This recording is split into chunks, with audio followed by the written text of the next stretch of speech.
대장동 특혜 의혹을 수사하는 검찰이 오늘 곽상도 전 의원의 자택 등을 압수수색하면서 정관계 로비 의혹에 본격적으로 칼끝을 겨냥했습니다.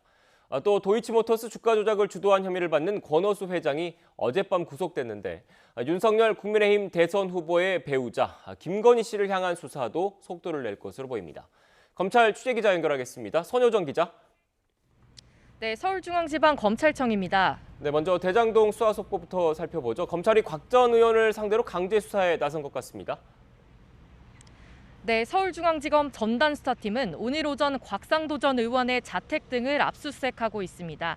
곽 전 의원은 대장동 개발 사업에 참여한 화천대유 측에 도움을 주고 아들 퇴직금 등 명목으로 화천대유로부터 50억 원을 받았다는 의혹을 받고 있습니다.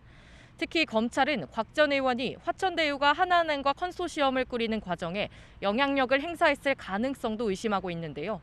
오늘 압수수색 대상엔 곽 전 의원의 옛 사무실과 하나은행 본점도 포함됐습니다. 앞서 곽 전 의원 아들 광모 씨는 화천대유 직원으로 근무하다 지난 3월 퇴직했는데 산재 위로금과 퇴직금 등의 명목으로 50억 원을 받았습니다. 검찰은 지난달 2일 아들 곽 씨의 자택을 압수수색하고 두 차례 곽 씨를 불러 조사했지만 아직 곽 전 의원은 한 차례도 검찰 조사를 받지 않았습니다. 검찰은 이와 함께 당시 하나은행 컨소시엄 실무자도 여러 차례 불러 곽 전 의원 연루 가능성을 조사했습니다.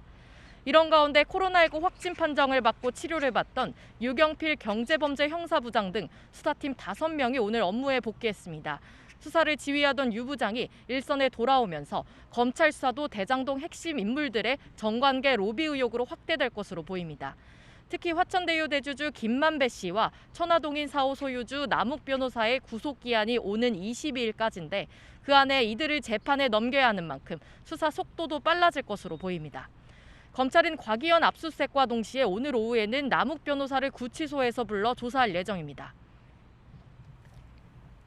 네, 도이치모터스 주가 조작 의혹과 관련해선 권오수 회장에 대한 구속영장이 발부됐죠.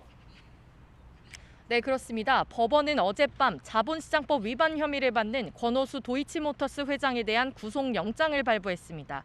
증거를 인멸할 우려가 있다는 게 법원의 판단이었는데요. 권 회장은 지난 2009년 말부터 3년 동안 도이치모터스의 호재성 내부 정보를 유출하거나 직접 허수 매수 주문을 넣어 주가를 조작한 혐의를 받고 있습니다. 검찰은 권 회장이 이른바 선수로 불리는 외부 전문가까지 동원해 600억 원에 달하는 주식의 시세를 조종한 것으로 의심하고 있습니다.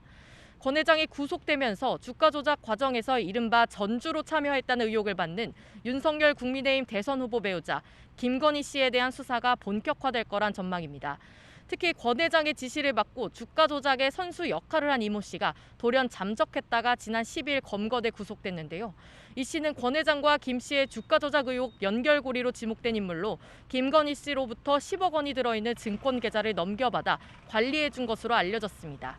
검찰은 신병을 확보한 권 회장과 이 씨를 조사하며 김 씨의 관여 정황을 캐물을 것으로 보입니다. 그동안 윤 후보 측은 김건희 씨가 이 씨를 소개받아 투자한 건 맞지만 손해를 보고 거래를 끊었다면서 주가 조작 가담 의혹을 부인했고 계좌 내역 일부를 공개하기도 했습니다. 하지만 검찰로선 김건희 씨를 상대로 사실관계는 확인해야 하는 만큼 김 씨 소환 조사도 조만간 진행될 거란 관측이 나오고 있습니다. 지금까지 서울중앙지검에서 YTN 손유정입니다.